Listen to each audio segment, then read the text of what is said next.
the Democrats have an opportunity in each case to seize women's voters this November. U.S. Congresswoman Donna Edwards, a Democrat from Maryland, and Joe Klein is a columnist for Time Magazine. Let me ask you both. I want to start with Congresswoman Edwards because I've known you for a while, and I want to ask you just as a human being, not as a partisan, what did you think when you heard about this U.S. Congressman, a colleague of yours in the broadest sense, who said that he doesn't think in a case of legitimate, only in a case, actually he said it, the way he phrased it, which is so wild, in a case of legitimate rape, the woman wouldn't get pregnant. And by the way, there should be some punishment for rape. I don't know how to read all that to me, how to absorb it. What do you think as a woman?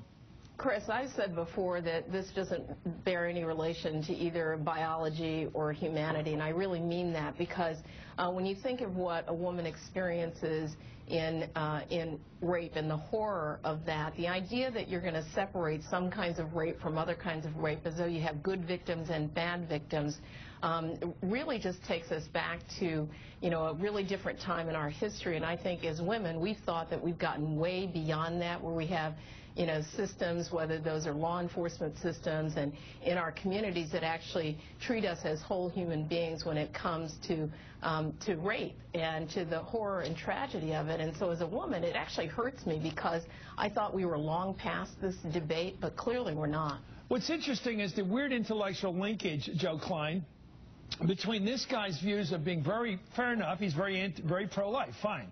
You can take that position. It's a legitimate debate, obviously, in this country, and people are divided on it. But he uses that very strong pro-life position to cast doubt, as a Republican, on rape as an idea, because it's inconsistent with his Republican notion, which is in the platform, we know, in draft form already. There can be no abortions under any circumstance, including rape, so they have to almost out-define or non-define, or define away, I should say, the idea of rape because it gets in the right position, the party. Well, the notion that you can parse rape is absolutely ridiculous. But why is he doing it? Why is he doing it? Because he's an ideologue. And, the amendment, the congressional amendment that he put in that had Paul Ryan as a supporter used the term forcible rape. Now, there are studies that show that 1/2 of the out-of-wedlock births among teenagers are the result of rape by older men of teenage children, and especially in poor black, poor white communities, it's very often mom's boyfriend. Now that you can't distinguish between that and forcible rape. That's disgraceful. Yeah, well, let me get back to the idea of the Republican Party. Donna Edwards, you're a Democrat, but the Republican Party is meeting this week, coming in right off this whole crazy thing with Todd Akin. And this debate's going to go on all weekend. They're going to draft platform language that basically abolishes any legal right to an abortion under any circumstances. Whether you get pregnant because you don't want to be pregnant, or you get pregnant and you don't want to have a child, or take the child to term, any condition, whether it's incest, they are going to basically eradicate a woman's right to choose. What do you think that's going to do to voters out there after they do that on Monday night? Well, I think it gives us some real pause. Look, Mitt Romney and Paul Ryan are running away from Todd Akin.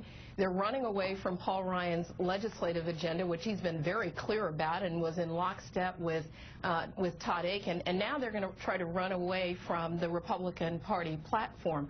There's only so much running away that can be done by a ticket from the top to the bottom that strongly has a pro-life position, but a rather radical position when it comes to the way we treat rape, incest, in this country, and not even providing exemptions for that, even though Mitt Romney says that his administration was. It's not a platform. And so there's only so much that you can do to run away from the entire agenda of the Republican Party, and this is pretty consistent with the way that they have treated these issues related to women's and women's health care over the course of certainly this Congress, since Republicans have had control of the House, but very consistent in their Republican agenda. I just don't see how Mitt Romney and Paul Ryan can distance themselves anymore from what their agenda is. But Congresswoman, and now Joe, it seems to me that was the whole idea of picking Ryan. You picked a guy, which Romney did after weeks of thinking about this, months even. He said, I'm going to pick a guy that's going to put the focus on the economy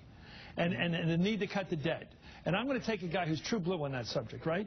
But it turns out within days, we're all realizing this guy believes in personhood, that from the second after conception, after a fertilized egg, you're a human being, you're a person. Therefore, the government will protect you under the 14th Amendment, all your rights. This is pretty radical stuff. And I didn't think about, do you think Romney knew he was stepping into this?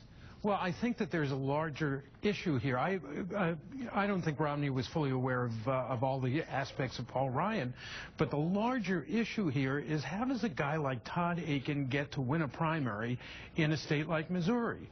The Republican Party has a major grassroots problem, which is that a good part of its grassroots now celebrate ignorance. It's more than abortion and women's rights. Okay, it's put that in 9 parties. What does celebrate ignorance mean? It's, you know, denying evolution, denying the science behind climate change, the birtherism. How is it that when Donald Trump comes out of the closet as a major league birther, he shoots to the top of the polls, the presidential preference polls among Republicans?